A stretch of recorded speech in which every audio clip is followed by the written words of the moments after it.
Hi, Royal Ones. This is Miss Gigi coming at you again with another juicy episode. Let's get straight into it. I was a silly woman twice. Let's get off this toxic merry-go-round. And you have to be aware that you are a silly woman. For this sort are they which creep into houses and lead captive silly women, laden with sins, led away with divers lusts. Now this verse is 2 Timothy chapter 3 verse 1 through 7. Men will come into your house and lead captive the morally weak women that don't have no standards, no boundaries. Okay, men will creep into the houses and lead captive the spiritually dwarfed women. When you are with these men, you, for some reason, you automatically stop praying, you automatically stop going to church.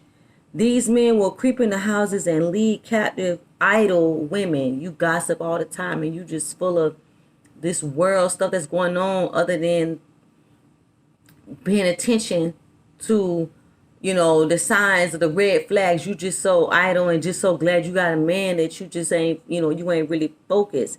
And these men, these sorts will creep into houses and lead captive, deceive foolish women. Now, we all had to play this card. We all had to go through this. But it hurts and it's painful when we open up our eyes that we are stupid. That's another one. They will, creep into houses and lead captive stupid women. And we all had to be stupid.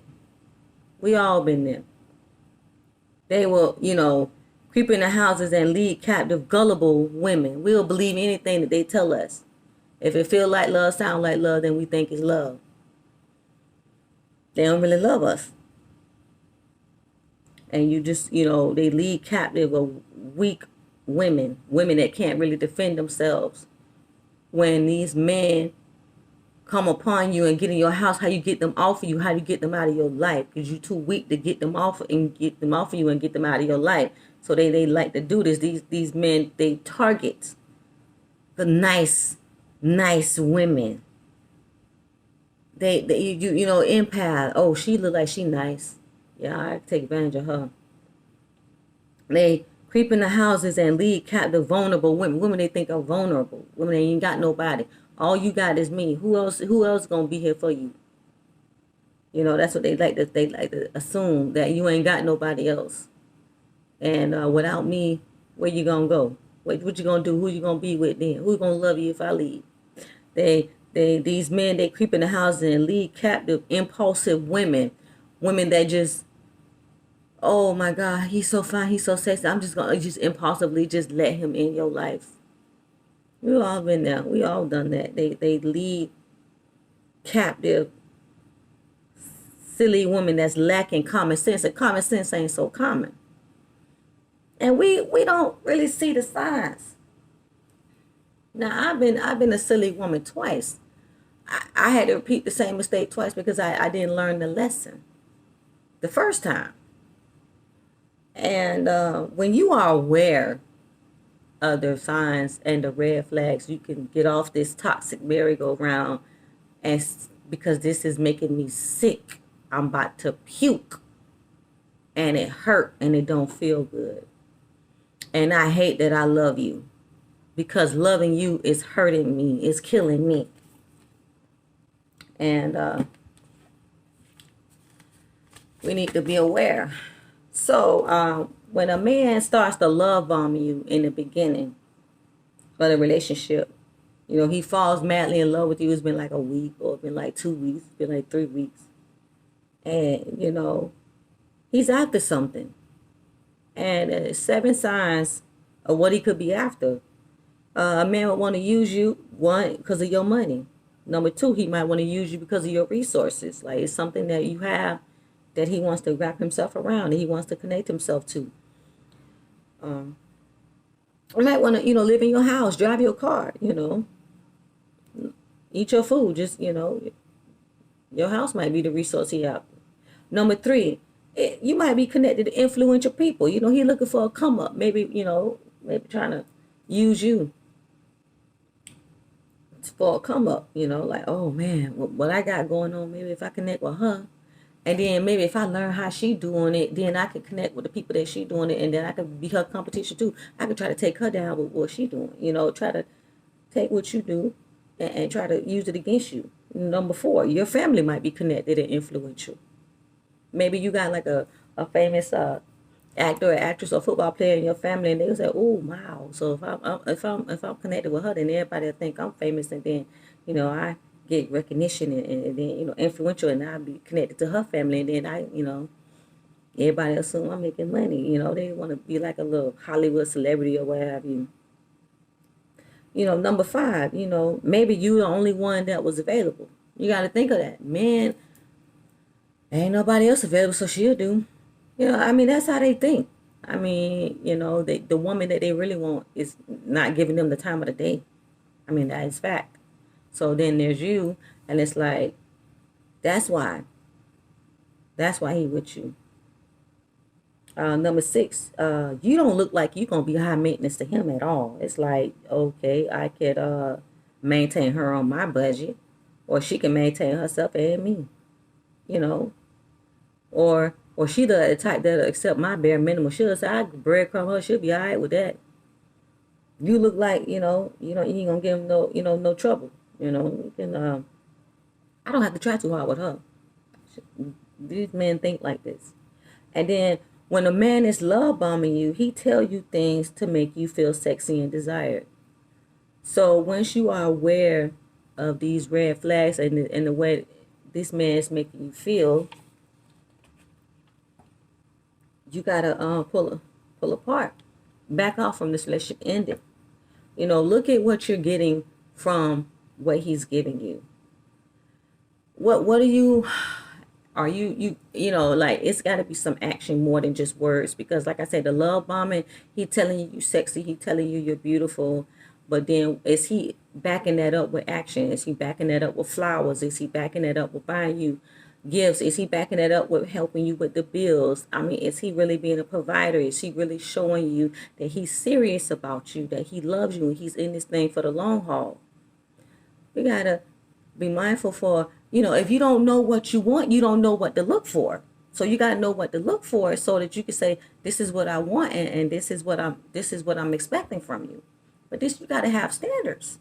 And that's the thing, they look for women with standards, so there ain't nobody gonna make him, be a man and stand up to his word and make him do the right thing. And then, like I'm saying, is this man capable of leading you? What is he showing you? Not what is he telling you, because, the mouth can, say anything. But does he mean well about what is he showing you? Is he dependable? Is he, being consistent with his contributions? Is he consistently showing up every single time, every single month, every single week, giving you the check? Is he being consistent to show you that he's reliable, that he's trustworthy, that he's dependable? What is you getting back from this relationship? This is how you know that this man is capable of leading you. Number three, are you just too weak-minded enough to not see these red flags, or not to see that this is what you want? Okay, so a man could love having sex with you, but he could not be in love with you, because if a man was in love with you, he will make sure that he's providing for you, that he is there for you, he is meeting the needs that he knows that you need. And most of the time, 90% of the time, if a man loves you, you don't really have to ask him. He automatically knows how to take care of you and how to show up and be there for you. And so don't get emotional and say stupid stuff like, oh, having a piece of man is better than having no man at all. Listen, let me tell you something. That's low self-esteem talking. That is low self-esteem, and that is you being desperate and willing to settle for any man because you are lonely. Let's not do that. You need to stop being lonely and be focused on your purpose. And and the gift that God put down on the inside of you. And that's when your Boaz will show up, when you are busy. That's when Ruth was plowing in the field, focused. And Boaz said, who is that? Oh, Lord, have mercy. So let him catch you doing your work, being busy, staying focused. Okay, so you love yourself by not dating a man beneath your standards. Okay, so stand up to him and put a man in his place when he's crossed your boundaries. And know what you're looking for. If you know what you're looking for, you know what you're not going to accept. Make him respect your boundaries. Do not fall for a man's BS when he says, oh, you're nothing without me. Oh, I was something before I met you. First of all, I am a child of God. Number two, I know what I bring to the table.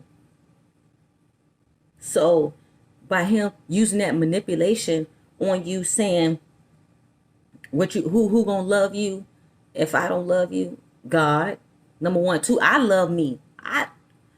I love me more than you could ever love me. And when a man is, using these degrading language like that, it's because he's trying to control and manipulate you, because he actually needs you.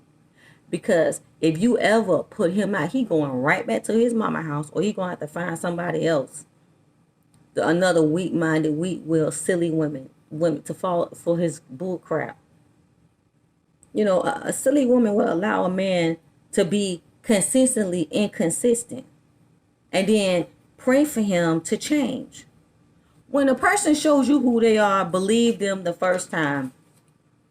Okay, we all have tried to stick by our man, because I was that woman.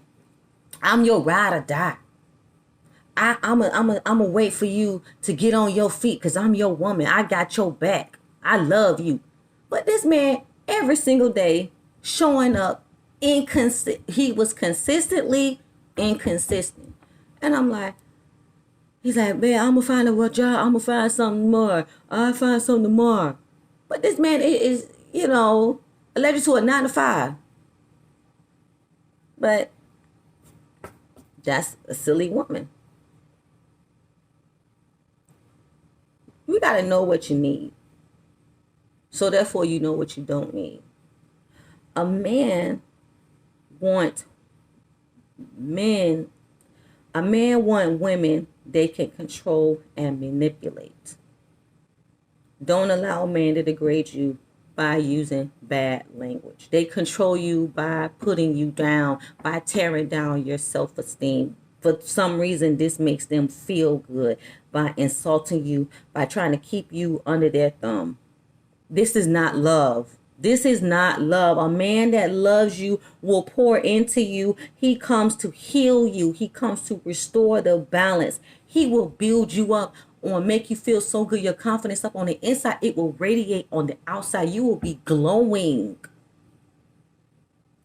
Your self-esteem will be so high. He will be gentle with you. He will be kind.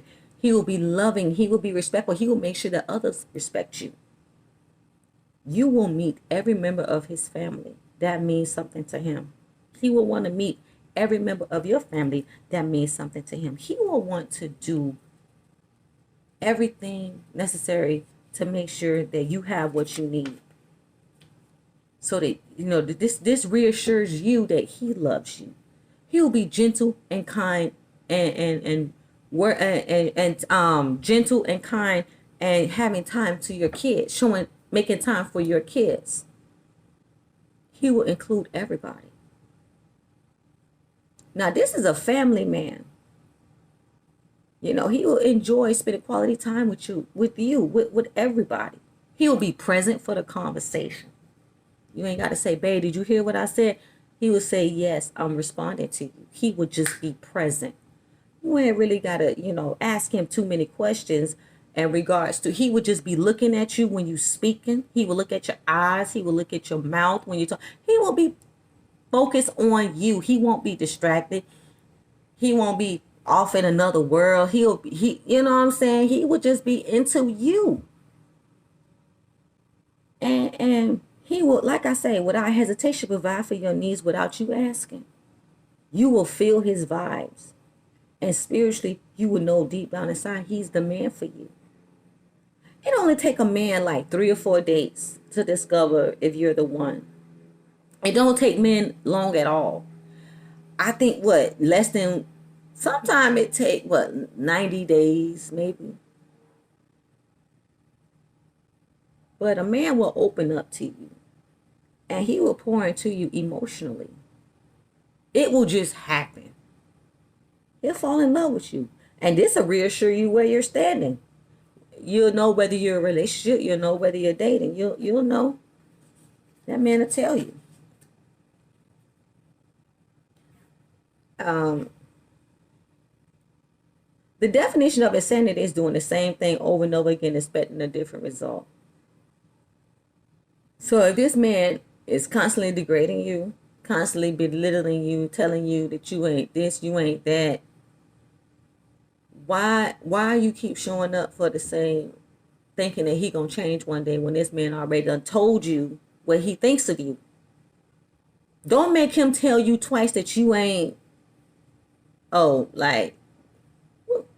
make him tell you twice that you ain't the one for him. Learn how this man makes you feel in this relationship, and then stop the toxic merry-go-round. Get off. You can't make nobody love you, and if you keep going up back for it, he gonna keep preying on you because you such a nice person. You ain't got nobody. She's lonely, so therefore she gonna put up with me. So I can say whatever I want to say to her. Put my foot on her. She ain't going nowhere because who she got? She ain't got nobody. So he gonna prey on your resources. He gonna use you. He gonna waste your time. Don't let nobody waste your time. You can waste my money, but don't waste my time. I can't get that back. I can't get that back. So know whether or not you're in this relationship and when enough is enough in this relationship. A man will show you his love and his commitment. That's by how he treats you. The only thing you can make a man prove is himself. You can't make a man love you. When you have a conversation with this man, are you on the same page? Know if you're settling. Because if he think you're lonely, then you're going to put up with it. You're not focused on your vision if you're lonely. You don't know who you are if you're lonely. If you knew this, you will be content in your single season. If you're single, you will be so content. I mean, I'm not saying that you shouldn't date.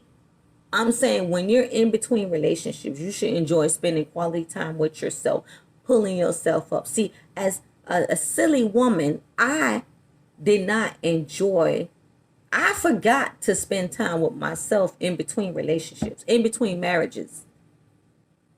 You gotta pull, each time it ended, you gotta pull yourself up, change your look, change your hair, dress up, put your makeup on, go places and do things, work on self-development, heal, become a better version of yourself, and reevaluate your standards. I didn't have anybody to teach me this. Enjoy your single season with God, because silly women are spiritually dwarfed, and we all stop going to church because of that man. We all do it. All women do it. All women do it. We all been stupid. You can't sit here and tell me that I'm the only one that's been stupid because of a man. I've been stupid because of a man twice. I didn't learn a lesson the first time. So that makes me stupid twice. And know what you bring to the table during your single season. Know that you are an asset and not a liability.